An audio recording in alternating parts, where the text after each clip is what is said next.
మన మధ్యలో పెద్దలు ఆదినారాయణ గారు అనంతపురం నుంచి మన మధ్యలో ఉన్నారు. ప్రార్థన చేసి కూడికి ఆరంభించిన ప్రభునామలో తెలియజేస్తానన్న. అందరికీ ఆదినారాయణ వందనాలు. ప్రార్థన చేసుకుందాం. సింహాసనాసనుడైన మా దేవ, కరుణామేడ, దయామేడ, ప్రేమమేడ, రాజులకు రాజా, ప్రభువులకు ప్రభువా, నిన్న నేడు రేపు ఏకరీతిగా ఉంటున్న దేవానికి స్తోత్రాలు స్వామి, వందనాలు. మారని మాట తప్పని దేవుడానికి వందనాలు. సర్వయుగంలో సజీవుడైన దేవానికి స్తోత్రాలు చెల్లిస్తున్నాం. మీ దాసుని భారం వహిస్తున్న మీ దాసుని పాల్గొంటున్న బిడ్డలందరినీ జ్ఞాపకం చేసుకున్న కొన్ని ప్రార్థన, ముఖ్యంగా వాక్యం అందిస్తున్న మిదాసులు వెంకటరమణ గారి కోసం ప్రార్థిస్తున్నాం. పాట పాడుతున్న మిదాసుల కోసం ప్రార్థిస్తున్నాం. మీరు ఆత్మ నడిపింపు దయచేసి మిమ్మల్ని మీరు మహిమపరచుకోండి. ఈ కూడికంతట్లో ఆది నుంచి అంతం వరకు మీ ఆత్మ నడిపింపు దయచేసి మీ యొక్క చిత్తానుసారంగా అయా మమ్మల్ని అందరినీ నడిపిస్తారు. మీ మాటలు వినే చెవిని గ్రహించుకునే మనసును ఆ ప్రకారంగా జీవించే జీవితాన్ని మాకు అందరికీ నేర్పమని మా ప్రభువును మీ ప్రియ కుమారుడు యేసుక్రీస్తు వారి పరిశుద్ధమైన నామాన్ని బట్టి స్తుతించి ప్రార్థించి దీన మనస్తాది వేడుకుంటున్నాం తండ్రి. ఆమేన్. ఆమేన్. ఆమేన్. వందనాలు. ప్రార్థించిన పెద్దలు జి ఆదినారాయణ గారికి ప్రభునామలో వందనాలు తెలియజేస్తున్నానన్న. వందనాలు. మంచిది. మన మధ్యలో ఎస్ఎల్ గుడిపాడు ప్రకాశం జిల్లా నుంచి జి తిమోతి అన్న గారు మన మధ్యలో ఉన్నారు. ఒక మంచి కీర్తన పాడి ప్రభు నామను గణపరుస్తుండగా ప్రభు నామలు తెలియజేస్తున్నాను. తిమోతి అన్న వందనాలు వందనాలు బ్రదర్. పాడండి కీర్తన. దేవునికి స్తోత్రములు. మార్నింగ్ కాన్ఫరెన్స్ కి చేరవచ్చిన దేవుని దాసులకు, పెద్దలకు, సహోదర సహోదరులకు ప్రభు అయిన యేసుక్రీస్తు నామమున అందరికి ప్రేమ వందనాలు. పాట పాడి ప్రభు నామాన్ని గణపరుద్దాం.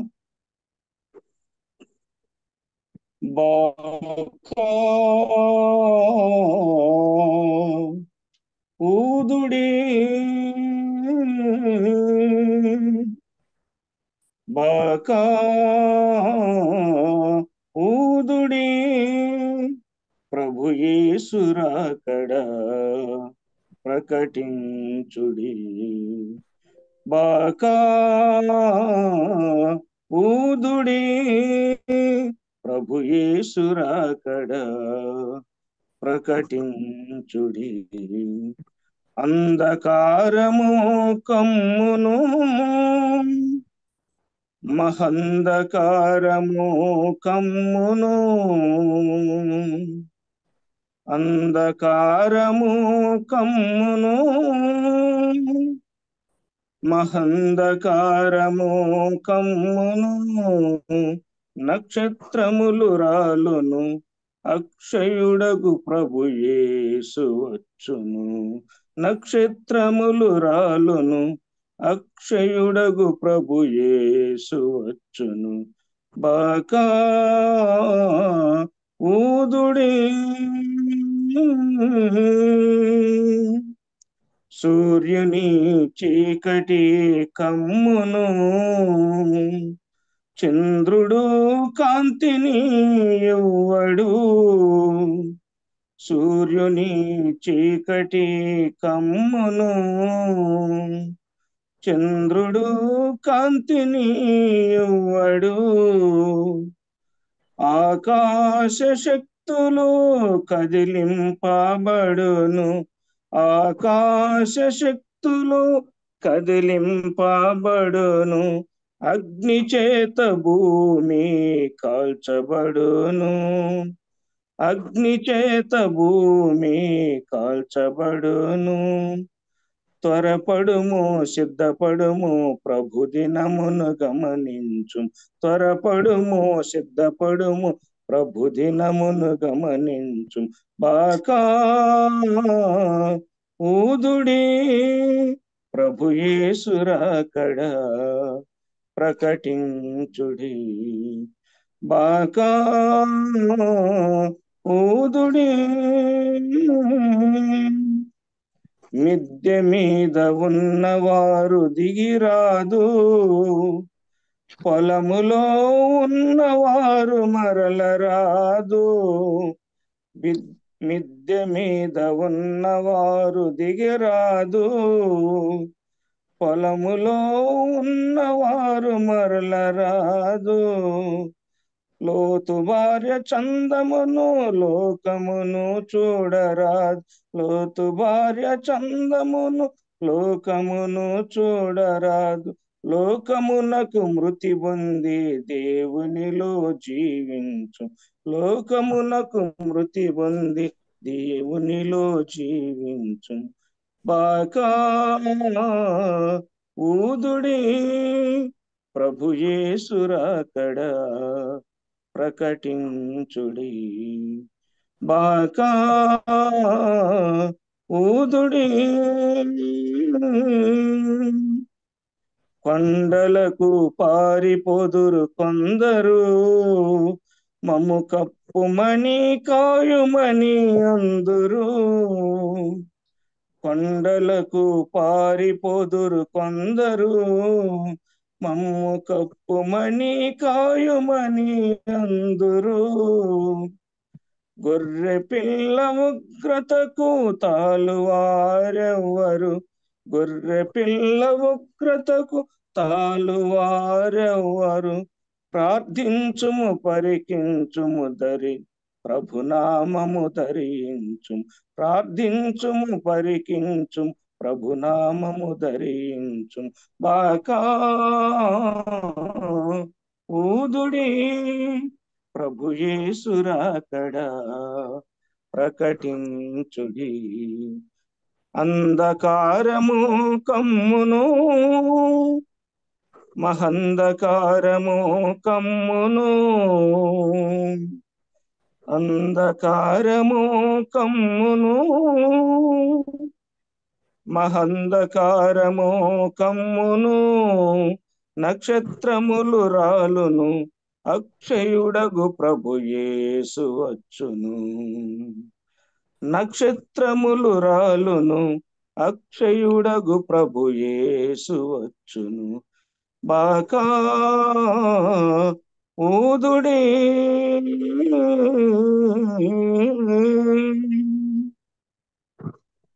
అన్నా వందనాలన్నా. మంచి కీర్తన పాడి ప్రభు నామం కనపరిచిన జి తిమోతి అన్న గారికి ప్రభు నామంలో వందనాలు తెలియజేస్తానన్న. వందనాలన్నా. మంచిది. మన మధ్యలో సేవకు పెద్దలు టి వెంకటరమణ అన్న గారు మన మధ్యలో ఉన్నారు.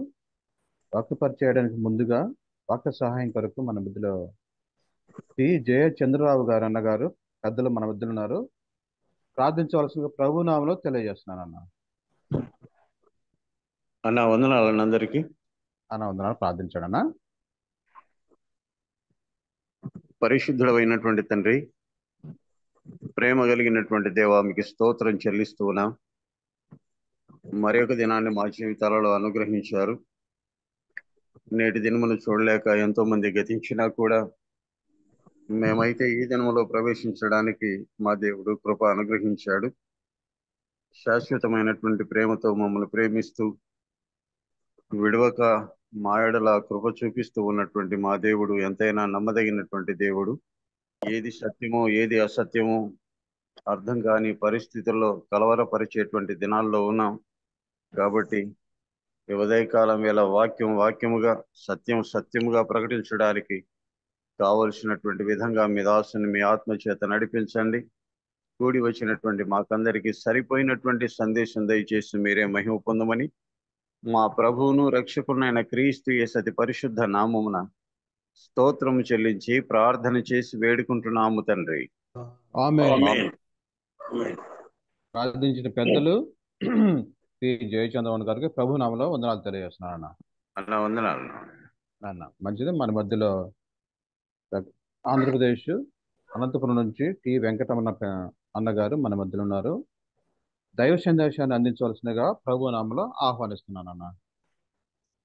దేవుని నామానికి మహిమ కలుగుగాక. చేరి వచ్చినటువంటి వీళ్ళందరికీ నా హృదయపూర్వకమైనటువంటి వందనములు తెలియజేస్తున్నాను. గతంలో ఈ జూమ్ మీటింగ్ లో గల్తీయులకు రాసినటువంటి పత్రిక ధ్యానాలు ప్రారంభించాను. ఇప్పుడు గలతీయులకు రాసినటువంటి పత్రిక ధ్యానాలనే కొనసాగిస్తాం. దేవుని యొక్క వాక్యాన్ని చదువుకుందాం. గలతీయులకు రాసిన పత్రిక 1వ అధ్యాయం 10వ వచనం. ఇప్పుడు నేను మనుషుల దయను సంపాదించుకొన చూచున్నానా? దేవుని దయను సంపాదించుకొన చూచున్నానా? నేను మనుషులను సంతోషపెట్టగోరుచున్నానా? నేనెప్పటికీ మనుషులను సంతోషపెట్టువాడనైతే క్రీస్తు దాసుడను కాకపోదు. ప్రార్థన చేసుకుందామండి. మహోన్నతుడా, మహాగణుడా, మీ స్తోత్రములు. సర్వాధికారి, సర్వోన్నతుడా, మీ స్తోత్రములు. ఆది సంభూతుడా, మీ స్తోత్రములు. కలిగి ఉన్నది ఏది మీరు లేకుండా కలగలేదు నాయన. అబ్రహాం, ఇస్సాకు, యాకోబు దేవా, జీవం కలిగిన దేవా, మీ స్తోత్రములు చెల్లిస్తున్నాము నాయన. మీ యొక్క విశేషమైన ప్రేమ, కనికరము, దయాజాలిని బట్టి మమ్మల్ని సజీవుల లెక్కలో ఉంచారు. మరొకసారి మీ పాద సన్నిధిలో మమ్మల్ని చేర్చారు తండ్రి. ఆయా స్థలాల్లో మేము ఉండి మీ యొక్క వాక్యాన్ని ధ్యానించడానికి, విని మేలు పొందడానికి, మా జీవితాలను సరిచేసుకోవడానికి మీరు అనుగ్రహించిన మరొక తరుణాన్ని బట్టి నాయన మీ స్తోత్రములు చెల్లిస్తున్నాం. పరిశుద్ధ గ్రంథములు గలతీయులకు రాసినటువంటి పత్రిక ధ్యానాలు మేము చేస్తుండగా నాయన మీరే మాకు సహాయం చేయండి.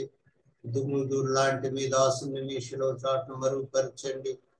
మీరే మీ యొక్క ఆత్మ నింపుదల తండ్రి నాయన, మీ యొక్క ఆత్మ నడిపింపు అనుగ్రహించి మీరు మహిమ పొందమని వేడుకుంటున్నాం. ఆటంకపరిచే చీకటి అంధకార శక్తులను నజరేయుడైన యేసు నామములో బంధించి దూరపరుస్తుండగా పరలోకం నుంచి బంధించి దూరపరచండి.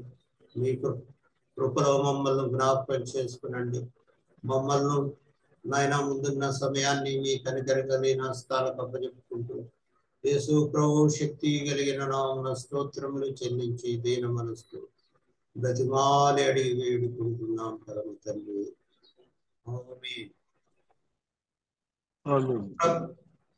ప్రభునందు ప్రియులారా, గలతీయులకు రాసినటువంటి పత్రికలో కొన్ని ముఖ్యమైనటువంటి ఆధ్యాత్మిక సత్యాలను మనము గమనిస్తాం. 1వ అధ్యాయం 10వ వచనములో మనము గమనించాం. మరొకసారి చదివి వినిపిస్తాను. ఇప్పుడు నేను మనుషుల దయను సంపాదించుకొన చూస్తున్నానా? దేవుని దయను సంపాదించుకొన చూస్తున్నానా? నేను మనుషులను సంతోషపెట్టు కోరుచున్నానా? నేనెప్పటికీ మనుషులను సంతోషపెట్టువాడనైతే క్రీస్తు దాసుడను కాకపోదును అని పౌలు గారు అంటున్నారు. అంటే మనుషుల మెప్పు కోసము నేను ఎప్పుడూ జీవించలేదని పౌలు గారు అంటున్నారు. ఇది చాలా ముఖ్యమైనటువంటి ఆధ్యాత్మికమైన సత్యం అని మీకు జ్ఞాపకము చేస్తూ ఉన్నారు. మనుషుల మెప్పు కోరి నేను జీవించలేదు అంటే మనుషులను సంతోష పెట్టడానికి నేను జీవించలేదు అని అంటున్నాను. యెషయా గ్రంథం 44వ అధ్యాయంలో 2వ వచనంలో మనం ఈ విధంగా గమనిస్తాం. నిన్ను సృష్టించి గర్భములో నిన్ను నిర్మించి నీకు సహాయం చేయవాడనైన యెహోవా సెలవిచ్చిందేమనగా అని గమనిస్తాం. మానవుణ్ణి దేవుడు సృష్టించాడు. మనల్ని మనం సృష్టించుకోలేదు, లేదా మన తల్లిదండ్రి మనల్ని సృష్టించలేదు, ఇంకా ఇతరులు ఎవరు సృష్టించలేదు. దేవుడే మనల్ని సృష్టించాడు.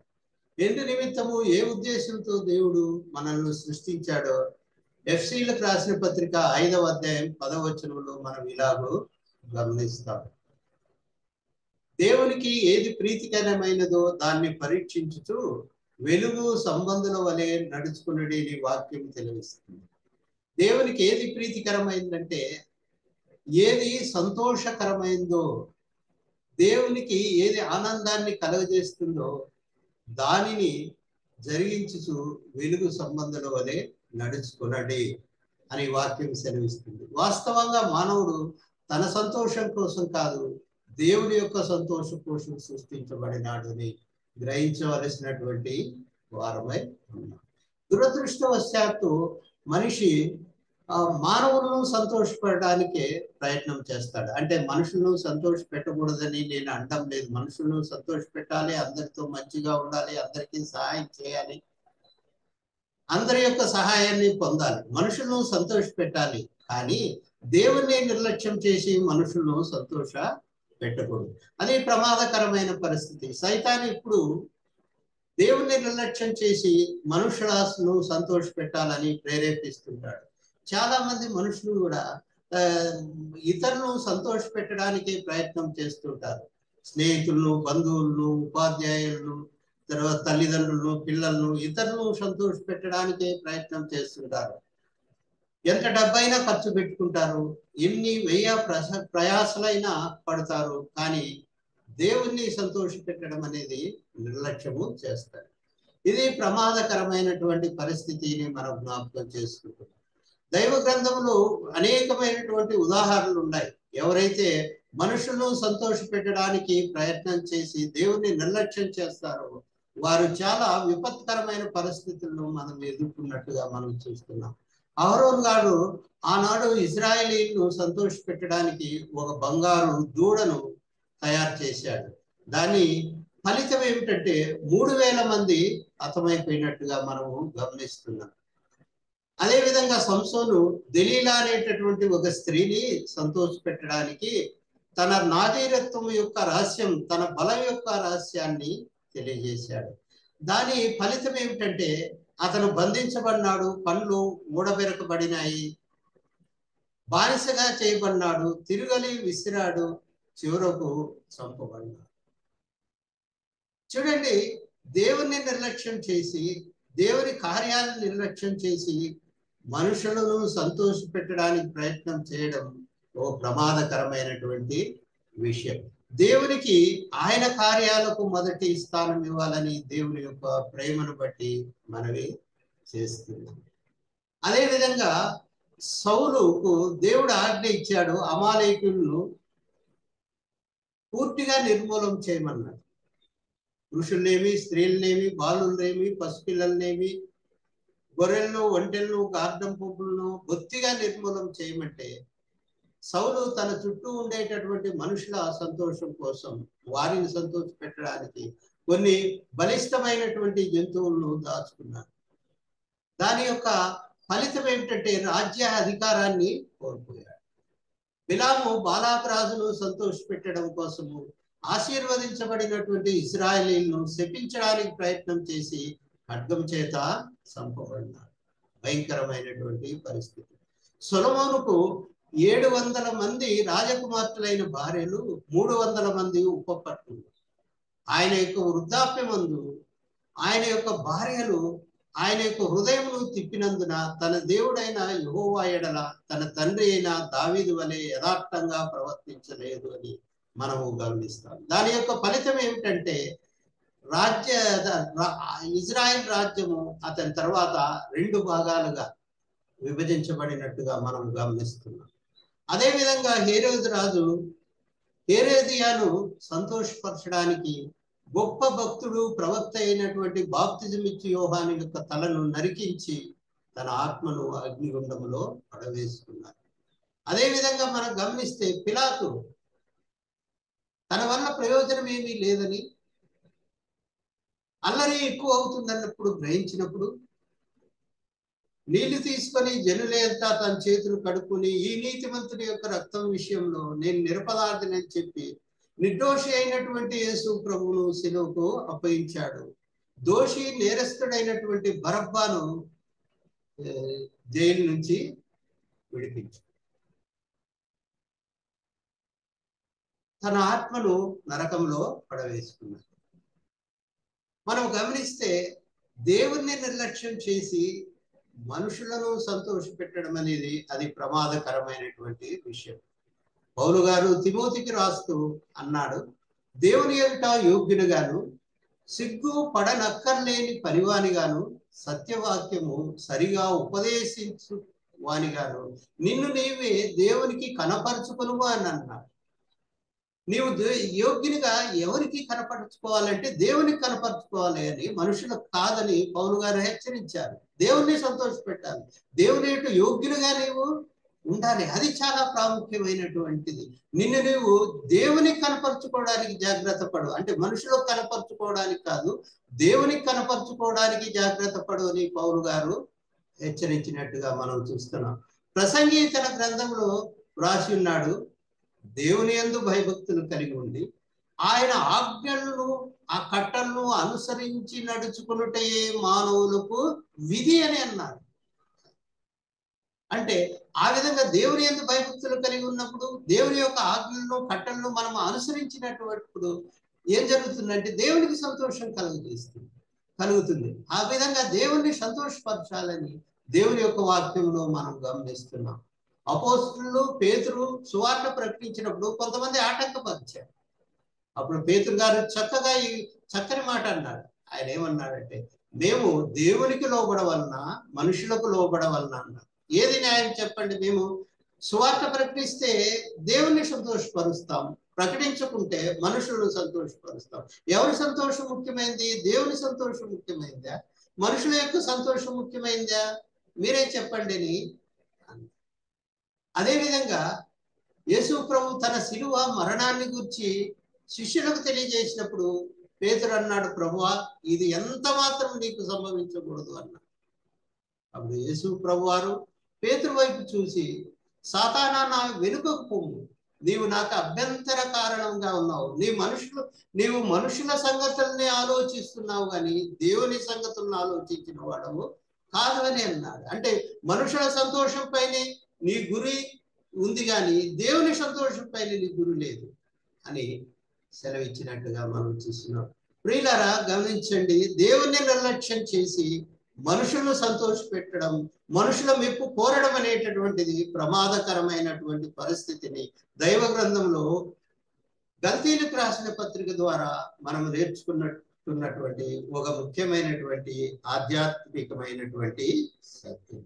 రెండవది సత్యాన్ని 1వ అధ్యాయం 23వ వచనంలో మనం గమనిస్తాం. గల్తీలకు రాసిన పత్రిక 1వ అధ్యాయం 23వ వచనం, మునుపు మనల్ని హింస పెట్టిన వాడు తాను పూర్వమందు పాడు చేయుచూ వచ్చిన మతమును ప్రకటించుచున్నాడని సంగతి మాత్రమే విని వారు నన్ను బట్టి దేవుని మహిమపరిచిరి అని ఇక్కడ మనం చూస్తున్నాం. పౌలు గారు అంటున్నారు, మునుపైతే ఈ క్రైస్తవ మతాన్ని నాశనం చేయడానికి, పాడు చేయడానికి నేను ప్రయత్నం చేశాను. అయితే ఇప్పుడైతే ఆ మతాన్ని ప్రకటిస్తూ ఆ మతానికి నాయకుడు అయ్యారు. నన్ను బట్టి అనేకులు దేవుణ్ణి మహిమపరుస్తున్నారు. ఒకటి గమనించండి, పౌలు గారి యొక్క గత జీవితం అతని యొక్క భవిష్యత్తు పైన ఎటువంటి ప్రభావం చూపలేదు. గతంలో అతను చెడ్డవాడే, గతంలో క్రైస్తవులను హింసించిన వాడే, క్రైస్తవులను బంధించి చెరపట్టి చంపించినటువంటి వాడే. అయితే ఎప్పుడైతే యేసు ప్రభువును నమ్మి ఉన్నాడో, ఆయన యొక్క దర్శనం కలిగిందో, పౌలు గారి యొక్క జీవితం అనేటటువంటిది సమూలంగా మారిందని మనం జ్ఞాపకం చేసుకుంటూ, పౌలు గారు యేసు ప్రభును నమ్మిన తర్వాత గత జీవితానికి భిన్నంగా చాలా బలంగా దేవుని చేత వాడబడి ఉన్నారు. అనేక ప్రాంతాలకు తిరిగి సువార్తను ప్రకటించాడు. అంటే గ్రీకు, రోము, టర్కీ, చిన్న ఆసియా లాంటి అనేకమైన ప్రాంతాలకు వెళ్ళి దేవుని వాక్యాన్ని ప్రకటించాడు. ఆ రోజుల్లోనే దాదాపు 50 లక్షల మంది పైన ప్రత్యక్షంగా పరోక్షంగా పౌలు గారు ప్రభావాన్ని చూపారు. ఆయన 14 పత్రికలు రాసినట్టుగా మనం గమనిస్తున్నాం. ఈ పత్రికలు బైబిల్లో చేర్చబడింది. ప్రతి తరంలో మనుషులు ఈ పత్రికలను చదువుకొని ప్రభు అయిన యేసుక్రీస్తునందు విశ్వాసం ఉంచి తమ జీవితాలను మార్చుకుంటూ ఉన్నారు. సంఘ నిర్మాణానికి పౌలు గారు చేసినటువంటి కృషి అసాధారణమైనటువంటిది అని మనం జ్ఞాపకం చేసుకోవాలి. పౌలుకు ముందు క్రైస్తవ్యం అనేది యూదా మతంలో ఒక శాఖగా మాత్రమే ఉండేటటువంటిది. ఆ స్థాయి నుంచి ఈ యొక్క క్రైస్తవం ప్రపంచవ్యాప్తం కావడానికి పౌలు గారు చేసినటువంటి కృషి అంతా ఇంత కాదు, దేవుని ప్రేమను బట్టి మనం చేస్తున్నాం. ఆయన అన్నాడు, నా మటుకైతే బ్రతుకుట క్రీస్తే, చావు అయితే లాభము అని అన్నాడు. ఈ యొక్క వాక్య భాగము ప్రతి తరంలోనూ మనుషులను ఎంతో ప్రభావితము చేస్తూ ఉందని మనం జ్ఞాపకం చేసుకోవాలి. పౌలు యొక్క గత జీవితానికి భవిష్యత్తు జీవితానికి చాలా తేడా ఉంది. పౌలు యొక్క గతం అతని యొక్క భవిష్యత్తు పైన ఎటువంటి ప్రభావాన్ని చూపలేదు. పౌలు జీవితం నుంచి నీవు నేను నేర్చుకునేది ఏమిటంటే, దేవుని చిత్తానికి ఎవరు అతీతులు కాదు. ఎవరినైనా దేవుడు రక్షించగలడు, ఎవరినైనా ఆయన మార్చగలడు, ఎవరినైనా అద్భుతంగా తన సేవలో ఆయన వాడుకోగలడు.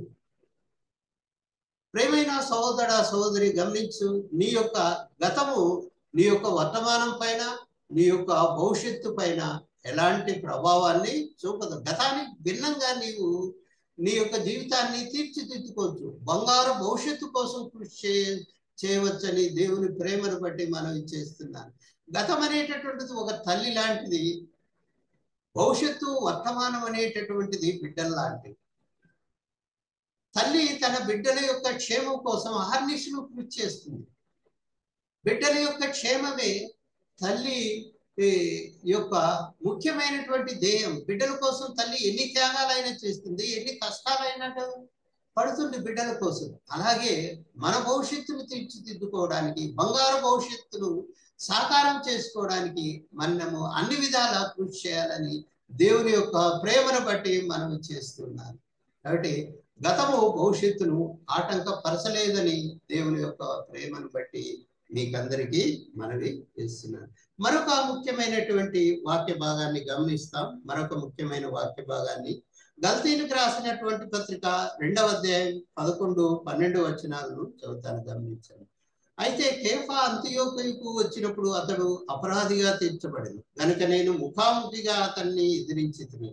ఏలైనగా యాకోబు యొద్ద నుండి కొందరు రాకమునుపు అతడు అన్యజనులతో భోజనము చేయుచున్నాడు. గాని వారు రాగానే సున్నతి పొందిన వారికి భయపడి వెనుక తీసి వేరైపోయాను అని మనం చూస్తున్నాం. ఇప్పుడు ఇక్కడ కేఫా అంటే పేతురు. పేతురుకు మరొక పేరు కేఫా. ఈ పేతురు అన్ని జనులకు, యూదులకు కూడా సువార్త ప్రకటించినవాడు. కేవలం విశ్వాసం ద్వారా కృపచేతనే రక్షణ అని ప్రకటించినటువంటి వాడు. ఆ విధంగా ప్రకటించినప్పుడు అన్ని జనులు అనేక మంది యేసు ప్రభువును నమ్మారు. వారితో కలిసి తిరిగారు, వారితో స్నేహం చేశాడు, వారితో కలిసి భోజనం చేశాడు. అయితే యెరూషలేము సంఘం నుంచి, యాకోబు గారి యొద్ద నుంచి కొంతమంది సున్నతి పొందిన యూదులు వచ్చారు. సున్నతి పొందినటువంటి యూదులు అంటే దుర్బోధకులైనటువంటి యూదులైన క్రైస్తవులు. వారిని క్రైస్తవులు అనడానికి కూడా వీల్లేదు. ఎందుకంటే సువార్తకు ద్రోహం చేసేటటువంటి ఈ యొక్క దుర్బోధకులు గలతీ సంఘాల్లో ప్రవేశించి యేసుక్రీస్తునందు విశ్వాసం ఉంచడం వల్లనే రక్షణ లభించదు, మీ రక్షణ సంపూర్ణం కావాలంటే అన్యులు యేసు ప్రభువును నమ్మి క్రైస్తవులుగా మార్చబడి సంఘాల్లో చేర్చబడినటువంటి వారు ధర్మశాస్త్ర సంబంధమైనటువంటి క్రియలను పాటించాలి. విశ్వాసం ద్వారానే రక్షణ, అయితే విశ్వాసం మాత్రమే సరిపోదు. కృప ద్వారానే రక్షణ, అయితే కృప మాత్రమే సరిపోదు. యేసుక్రీస్తు ద్వారానే రక్షణ, యేసుక్రీస్తు మాత్రమే సరిపోదు. మరొకటి కూడా కావాలి. రక్షణ సంపూర్ణం కావాలంటే మరొకటి కూడా కావాలి. అదేమిటంటే ధర్మశాస్త్రము. ధర్మశాస్త్రమైన సంబంధమైనటువంటి క్రియలన్నిటినీ, విధులన్నిటినీ పాటిస్తేనే రక్షణ సంపూర్ణమైంటుంది అనేటటువంటి దుర్బోధ ఈ యొక్క యూదా క్రైస్తవులు చేసేటటువంటి వారు ఎలాగోగలగా పేతురును ఒప్పించారు. వారికి భయపడి పేతురు ఏం చేశాడంటే విశ్వాస విషయంలో రాజీ పడ్డాడు. సువార్తకు ద్రోహం చేయడానికి కూరుకున్నాడు. పేతురు క్రైస్తవ చరిత్రలో ఒక ప్రముఖమైనటువంటి అపోస్తులుడు మరొక ప్రముఖమైనటువంటి అపోస్తులను సరిచేయడాన్ని ఇక్కడ మనము గమనిస్తున్నాం. అయితే పేతురు విశ్వాస విషయంలో రాజీ పడినటువంటి వాడు కాదు. కేవలం విశ్వాసం ద్వారానే కృపచేతనే రక్షణ, కానీ ధర్మశాస్త్ర సంబంధమైనటువంటి క్రియల ద్వారా ఏ మనిషి కూడా నీతిమంతుడుగా తీర్చబడదని పౌలు గారు ఖచ్చితంగా తెలియజేశారు. ఈ విషయంలో పేతురును నిలదీసినట్టుగా, అతన్ని సరిచేసినట్టుగా మనం జ్ఞాపకం చేసుకుంటున్నాం.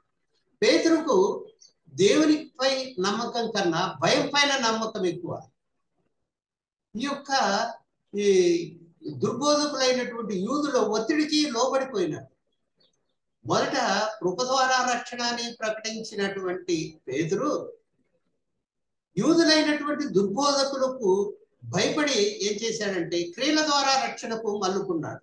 అవును, నిజమే, కృప ద్వారానే మాత్రమే కాదు రక్షణ, క్రియలను కూడా పాటించాలి, ధర్మశాస్త్రాన్ని పాటించాలి. అంటే పురుషులు అన్యులైనటువంటి వారు తప్పనిసరిగా వారు సున్నతి చేసుకోవాలి. తర్వాత ఆహార నియమాలను పాటించాలి, సబ్బాతును ఆచరించాలి. ధర్మశాస్త్రంలో ప్రతి ఆజ్ఞను ఆచరిస్తూ యేసుక్రీస్తునందు విశ్వాసం ఉంచితే మాత్రమే రక్షణ సంపూర్ణమైతుంది, లేకుంటే కాదు.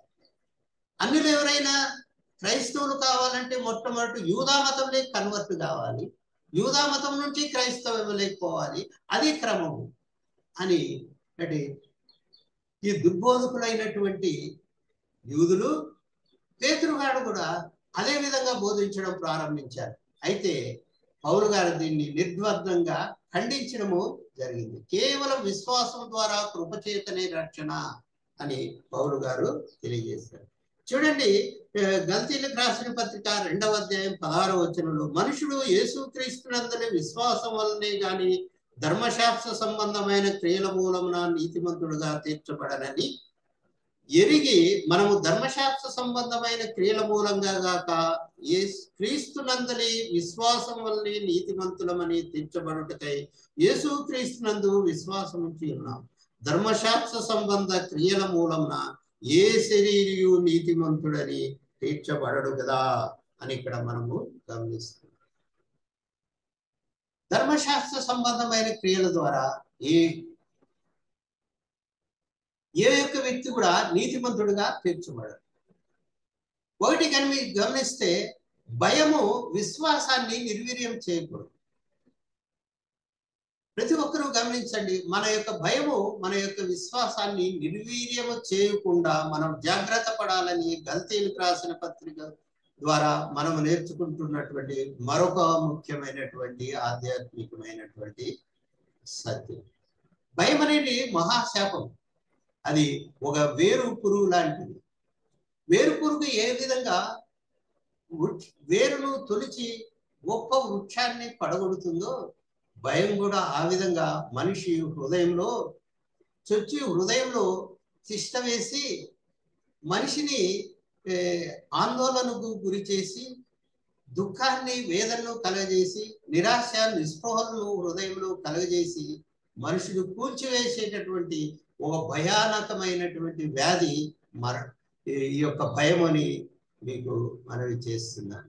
సామెతల గ్రంథంలో 29వ అధ్యాయములో 25వ వచనము ఈ విధంగా తెలియజేస్తుంది. భయపడుట వలన మనుషులకు గురి వచ్చును, యెహోవా యందు నమ్మిక ఉంచువారు సురక్షితంగా ఉంటారు. భయం వల్ల మనుషులకు ఏమొస్తుంది? ఉరి వస్తుంది.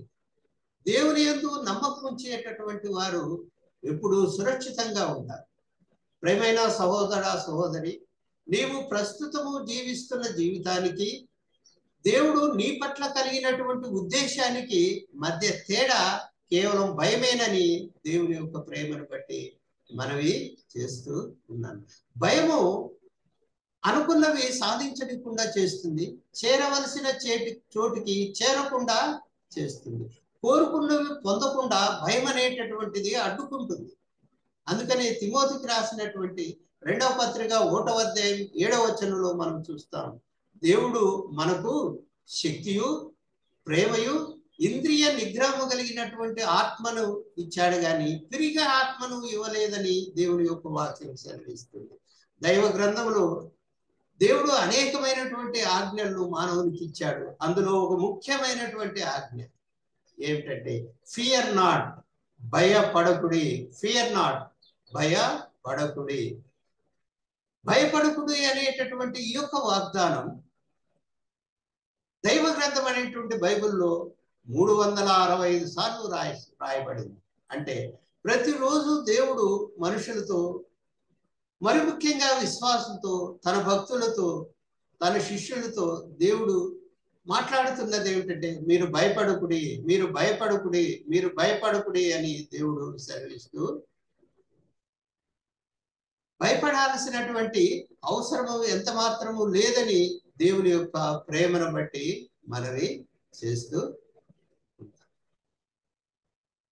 ఇంకా మనము గమనిస్తే దైవ గ్రంథమైన బైబిల్లో 2 రకాలైనటువంటి మనస్తత్వాలను మనము గమనిస్తాం.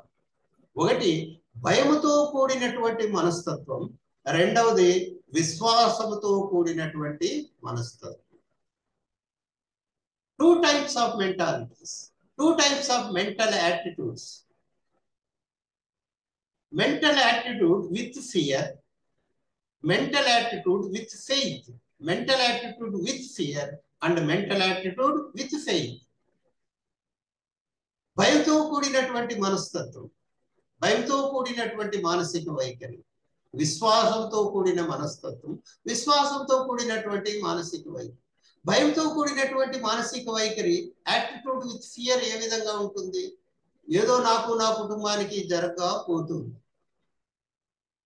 ఆ కీడు నుంచి ఆపద నుంచి నన్ను నేను తప్పించుకోలేను, ఏ మనిషి తప్పించలేడు, దేవుడు కూడా తప్పించలేడు అని ఎప్పుడు భయంతో ఆందోళనతో ఉండటము భయంతో కూడినటువంటి మనస్తత్వము అని, యాటిట్యూడ్ విత్ ఫియర్.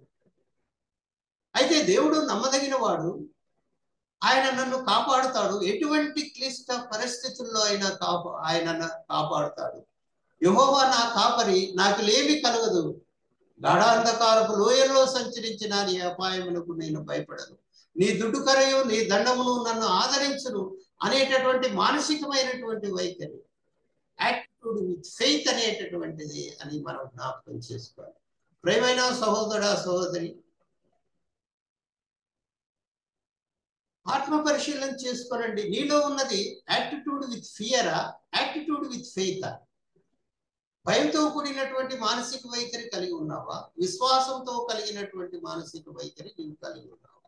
భయంతో కూడినటువంటి మానసిక వైఖరి నీవు కలిగి ఉంటే వెంటనే మార్చుకోవాలని దేవుని యొక్క ప్రేమను బట్టి మనవి చేస్తున్నాం. దేవుడు మనపక్షంగా ఉంటే మనకు విరోధి ఎవడు? ఈ యొక్క వాక్య భాగాన్ని పదే పదే జ్ఞాపకం చేసుకోవాలి. దేవుడు నా పక్షంగా ఉన్నాడు, నాకు విరోధి ఎవరు లేరు అని జ్ఞాపకం చేసుకోవాలి. అంటే భయము అనేటటువంటి భయానకమైన వ్యాధికి విరుగుడు ఒక్కటే, అదేంటంటే భక్తి, విశ్వాసం. విశ్వాసమే విరుగుడు. విశ్వాసం చేత భయాన్ని నిర్వీర్యం చేయాలి. ఎప్పటికప్పుడు విశ్వాసం చేత భయాన్ని నిర్వీర్యం చేయాలని దేవుని యొక్క ప్రేమను బట్టి మీకందరికీ మనవి చేస్తున్నాను.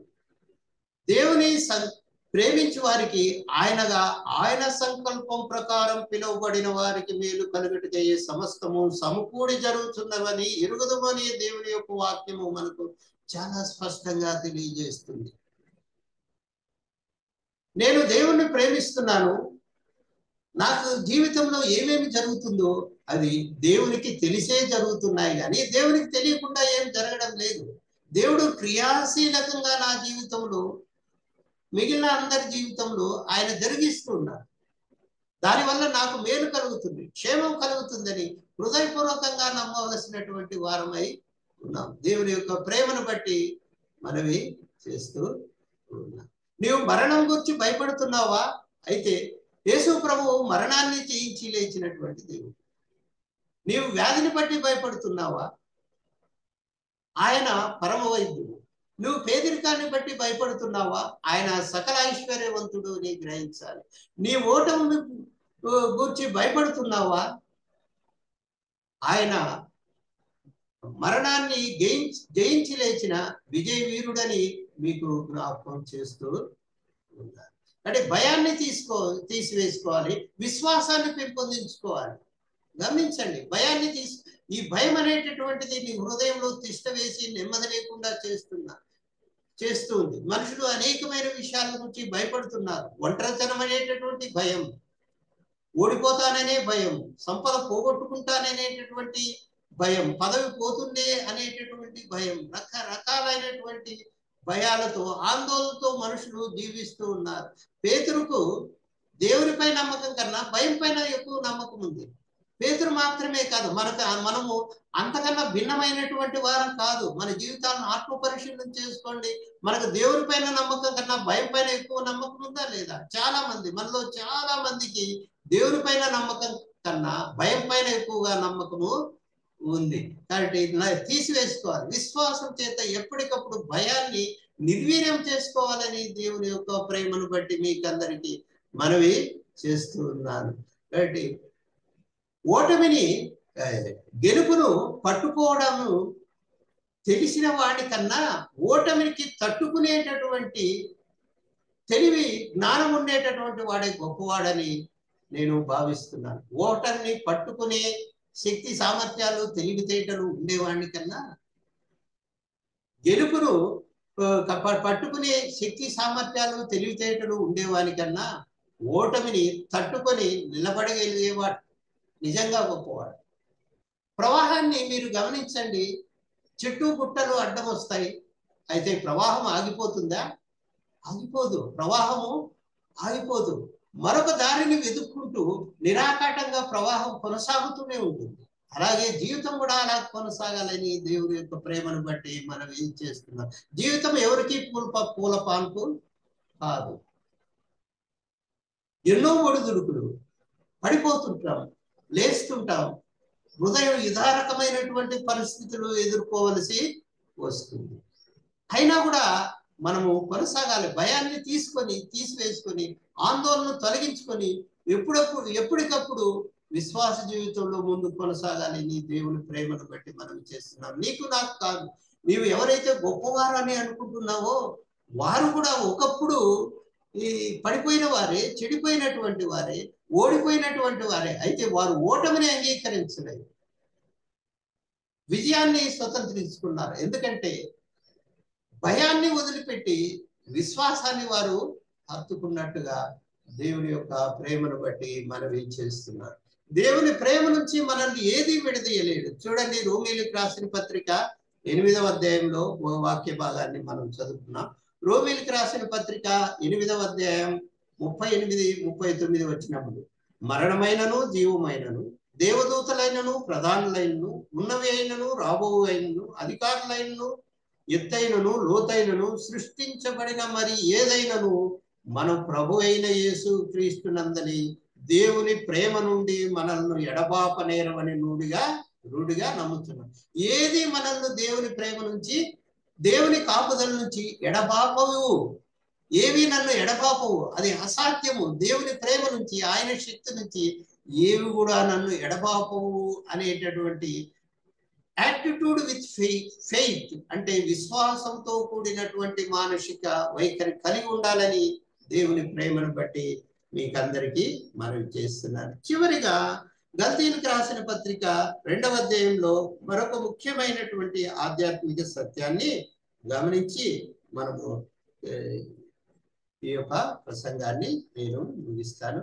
చూడండి, గల్తీయులకు పత్రిక 2వ అధ్యాయం 20వ వచనంలో చూడండి. నేను క్రీస్తుతో కూడా శిలువ వేయబడి ఉన్నాను, ఇక జీవించువాడని నేను కాను, క్రీస్తే నా యందు జీవించుచున్నాడు.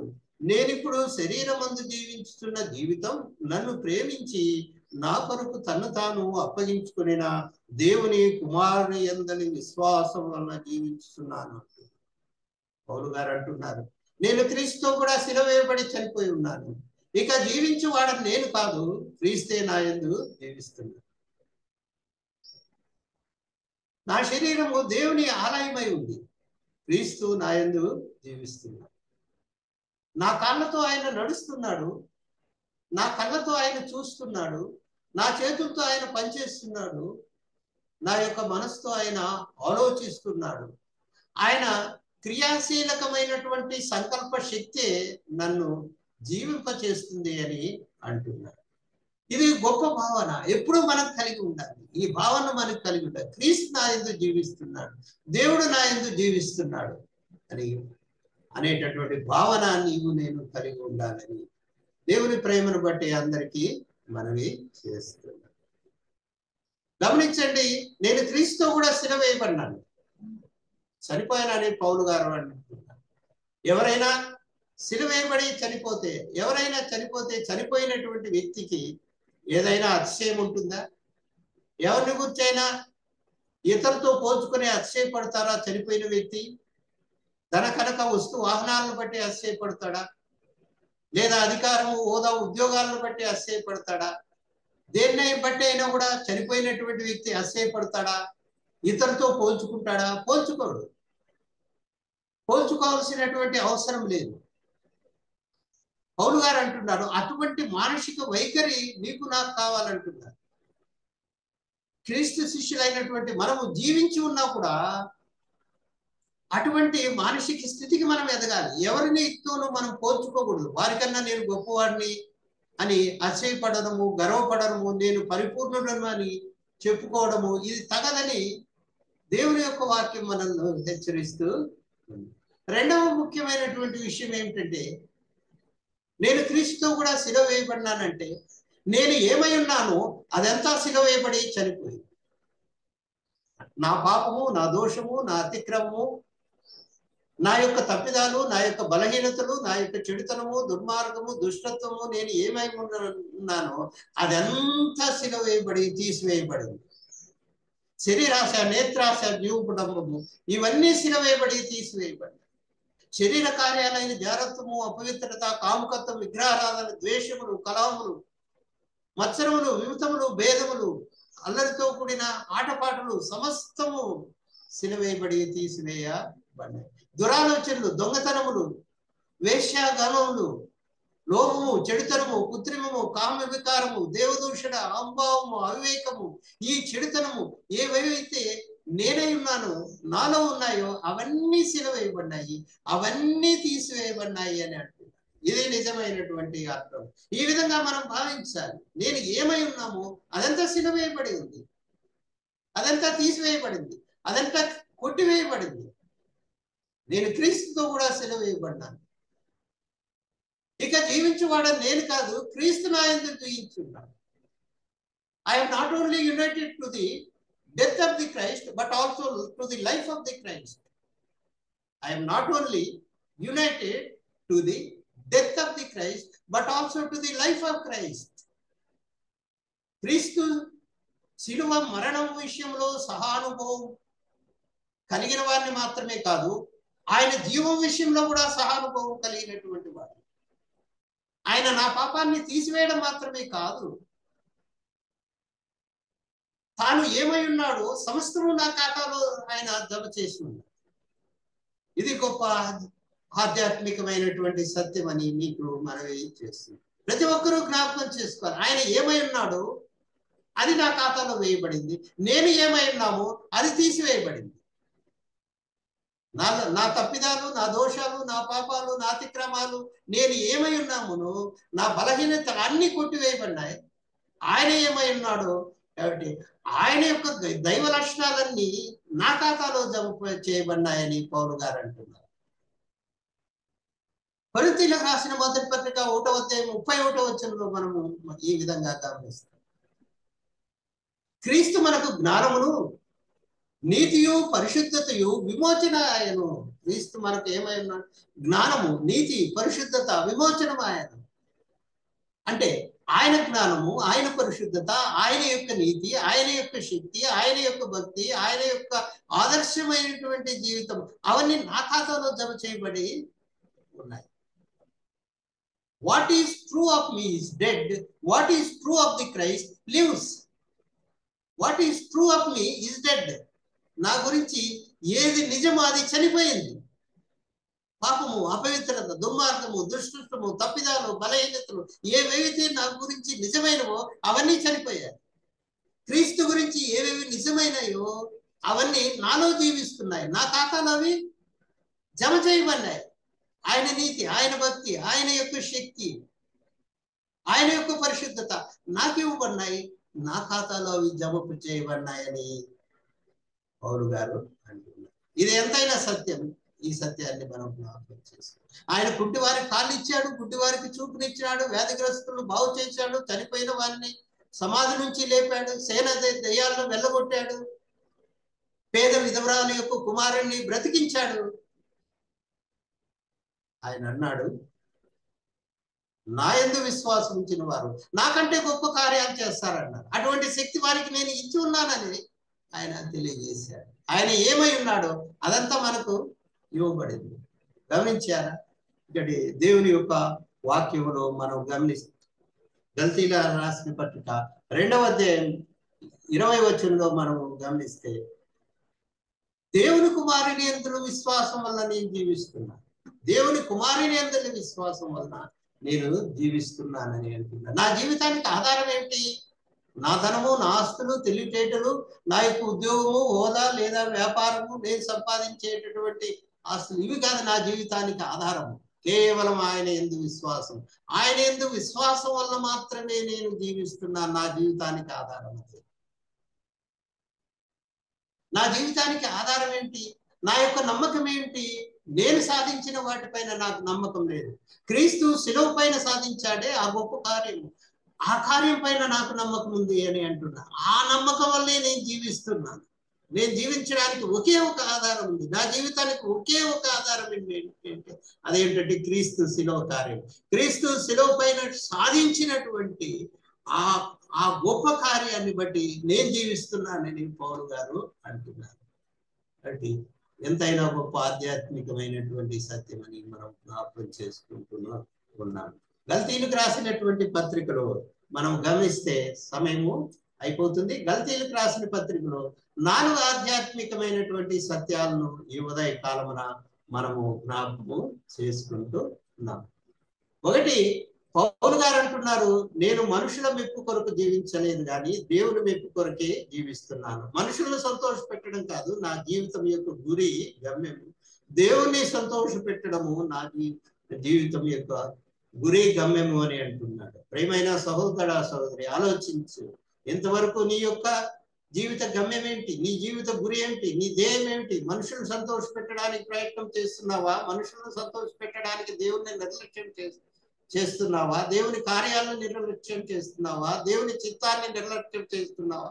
ఇది ప్రమాదకరమైనటువంటి పరిస్థితిని మరొకసారి దేవుని ప్రేమను బట్టి హెచ్చరిస్తున్నా. మనుషులను సంతోష పెట్టడానికి కాదు, దేవుణ్ణి సంతోష పెట్టడానికి ప్రయత్నం చేయి. రెండవది, నీ యొక్క గతము నీ యొక్క వర్తమానాన్ని, భవిష్యత్తును ప్రభావితము చేయదు, ఆటంకపరచదు. గతానికి భిన్నంగా నీవు జీవించవచ్చు. పౌలు గారి యొక్క గత జీవితం చూడండి, ఎంత దుర్మార్గంతో, ఎంత దుష్టత్వంతో ఉంది. కానీ అతని యొక్క వర్తమానం, భవిష్యత్తు ఏ విధంగా ఉంది? రక్షణ పొందిన తర్వాత ఏ విధంగా దేవుని కొరకు అతను పనిచేస్తాడు, ఎంత భక్తిగా ఆయన జీవించాడు. ఒక హంతకుడు, హింసకుడు, హానికరుడు ఆ స్థితి నుంచి ఏ స్థాయికి ఎదిగినాడు? గొప్ప భక్తుడు, అపోస్తులుడు, సంఘ నిర్మాణానికి కృషి చేసినటువంటి వాడు, తరతరాల మానవులను ప్రభావితం చేసే స్థితికి ఎదిగాడు. నేను కూడా అలాగూ ఎదగవచ్చు. కాబట్టి నీవు అనుకుంటే గొప్ప స్థితికి ఎదగడానికి నీకు అవకాశం ఉంది. దేవుడు నన్ను ప్రేమించి ఇంకా మనల్ని సజీవ లెక్కలో ఉంచాడు. ఎందుకంటే ఆ ఉన్న స్థాయికి చేరుకోవాలి. భక్తిలో, విశ్వాసంలో, ప్రార్థనలో ఉన్న స్థాయికి మనం చేరుకోవాలి. బంగారు భవిష్యత్తును సాకారం చేసుకోవాలి. నీకు, నాకు, మనకు అందుబాటులో ఉంది. ఎవరు నిరాశ, నిస్పృహ పడాల్సినటువంటి అవసరం లేదు. 3వ ఆధ్యాత్మికమైనటువంటి సత్యం గమనించండి, భయం విశ్వాసాన్ని నిర్వీర్యం చేయకూడదు. భయం చేత పేతురు సువార్తకు ద్రోహం చేయడానికి ప్రయత్నం చేశాడు. అయితే పౌలు అడ్డుకున్నాడు. పౌలు ధైర్యంగా నిలబడ్డాడు. విశ్వాసం చేత, కృపచేతనే రక్షణ అని నిలబడినాడు. గల్తీలకు ఈ పత్రికను రాశాడు. ఈ గలతీ పత్రికలోనే క్రైస్తవ స్వాతంత్ర హక్కుల పత్రం అని అంటారు. మార్టిన్ లూథర్ గారిని ఈ పత్రిక చాలా ప్రభావితం చేసింది. రోమన్ క్యాథలిక్ చర్చ్ నుంచి విడుదల కలగడానికి ఈ పత్రిక చాలా కీలకమైన పాత్ర పోషించింది. ఈ పత్రికను చదివిన తర్వాతే మార్టిన్ లూథరు స్ఫూర్తి పొందాడు. ఈ గొప్ప ఉద్యమం ప్రారంభించాడు. ప్రొటెస్టెంట్ ఉద్యమం ప్రారంభించాడు. ఈనాడు ప్రొటెస్టెంట్స్ గా మనం ఉన్నామంటే దీనికి కారణం ఏంటంటే ప్రేరేపణ కలుగజేస్తున్నటువంటిది ఈ గల్తీలకు రాసినటువంటి పత్రిక. క్రైస్తవ స్వాతంత్ర్య కాబట్టి విశ్వాస సంగ్రహ మూలం అని అంటారు. క్రైస్తవ స్వాతంత్ర యుద్ధ ఘోషాన్ని కూడా ఈ పత్రికను అంటారు. చూడండి, చాలా గొప్పది. ఆనాడు పౌలు గట్టిగా నిలబడుకున్నట్లయితే, విశ్వాసం ద్వారా కృపచేతనే రక్షణ అని గట్టిగా నిలబడుకున్నట్లయితే, క్రైస్తవేమో యూదా మతంలో ఒక శాఖ ఆ స్థితికి మాత్రమే పరిమితమై ఉండేది. సైతాను ప్రారంభంలోనే క్రైస్తవ మతం ఎదగకుండా ప్రారంభంలోనే అడ్డుకున్నాడు. అది ఎవరి ద్వారా? బయటి వాళ్ళ ద్వారా కాదు, విశ్వాసులైనటువంటి యూదులైనటువంటి క్రైస్తవుల ద్వారా దుర్బోధను ప్రబలం చేసి ప్రారంభంలోని సంఘ యొక్క అభివృద్ధిని ఆటంకపరిచాడు. ఈ యొక్క దుర్బోధ సామాన్యమైనది కాదు. ఈనాడు కూడా క్రైస్తవ సంఘాల్లో రకరకాలైన విభేదాలు ఉన్నాయి. అయితే అవి ప్రమాదకరమైనవి కాదు. సంఘాన్ని అభివృద్ధిని ఆటంకపరిచేటటువంటివి కాదు. సంఘ పునాదులు కదిలించేటటువంటి అభిప్రాయ భేదాలు కాదు. కానీ ఇది మాత్రము సంఘ పునాదులే కదిలించేటటువంటి, సంఘ అభివృద్ధిని ఆటంకపరిచేటటువంటి చాలా గొప్ప దుర్బోధని మనం జ్ఞాపకం చేసుకుంటున్నాం. ఆనాడు పౌలు గారు, తర్వాత మార్టిన్ లూథర్ గారు గట్టిగా నిలబడి క్రైస్తవ స్వాతంత్ర్యాన్ని సాధించారని మనము జ్ఞాపకం చేసుకుంటూ ఈ స్వాతంత్రంలో మనం కొనసాగాలి కానీ తిరిగి మనము దాస్యం అనే కాడి క్రిందికి వెళ్ళకూడదని దేవుని యొక్క ప్రేమను బట్టి మనం చేస్తున్నాం. చివరిగా 4వ ముఖ్యమైనటువంటి ఆధ్యాత్మికమైనటువంటి సత్యం ఏమిటంటే, నేను క్రీస్తుతో కూడా సిలువ వేయబడినాను. ఇక జీవించేవాడు నేను కాదు, నేను ఏమై ఉన్నాను అదంతా చనిపోయి ఉంది. క్రీస్తు ఏమై ఉన్నాడో అదంతా నాలో ఉంది. క్రీస్తునందు నేను జీవిస్తున్నాను, ఆయన నా యందు ఉన్నాడు, నేను ఆయన యందు ఉన్నాను. నా జీవితానికి ఆధారం కేవలం ఆయన యందు విశ్వాసం మాత్రమే అని ప్రతి ఒక్కరూ గమనించాలి. ఈ విశ్వాస జీవితంలో ముందు కొనసాగాలి అని ప్రభు ప్రేమను బట్టి మనం చేస్తూ ఈ ప్రసంగాన్ని ఇంతటితో ముగిస్తూ నా హృదయపూర్వకమైనటువంటి వందనాలు అందరికీ తెలియజేస్తూ దేవునికి కృతజ్ఞతాస్తుతులు చెల్లిస్తూ ముగిస్తున్నాను.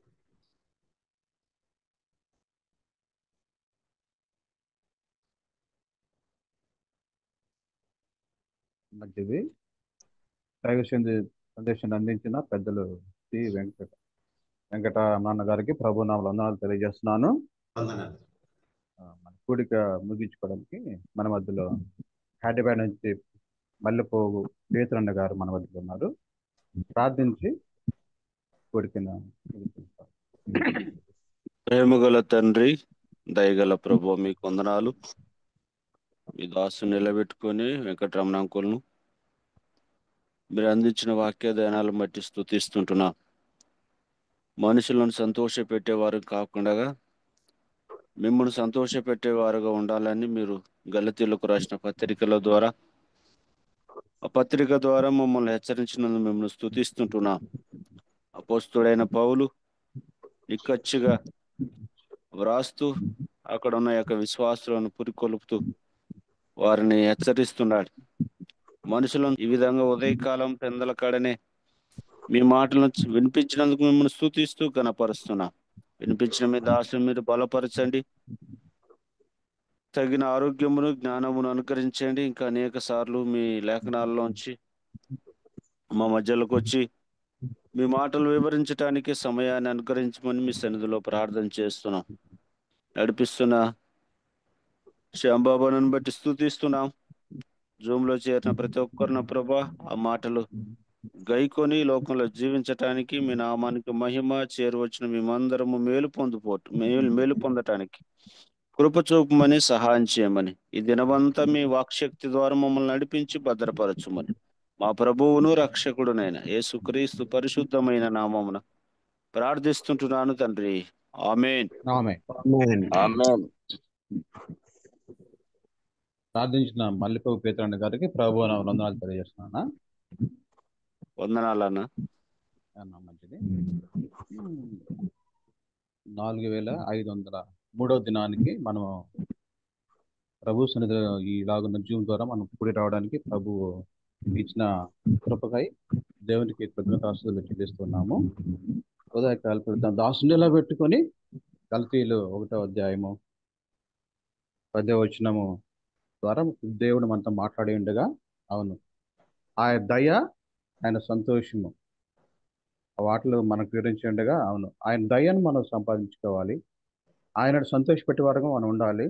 అలాగే ఆదాము హవ్వ కూడా నేను యెహోవా దయ వలన ఒక మనిషిని సంపాదించుకున్నానని ప్రభువుని కనపరిచింది. అలానే మనము ఈ లోకంలో ఉంటుండగా మనం ఎవరిని సంతోషపరచాలి? ప్రభువైన యేసుక్రీస్తు భూలోకంలో జీవించినప్పుడు ఆయన ఈ లోకం ద్వేషించింది, ఆయన ఎవరు ప్రేమించలేదు, ఆయన అపహాసం చేసింది. అలాంటి లోకంలో, ఆయన ద్వేషించిన లోకంలో మనం ఈ లోకంలో ఉండగా మనము ఎవరిని సంతోషపరచాలి?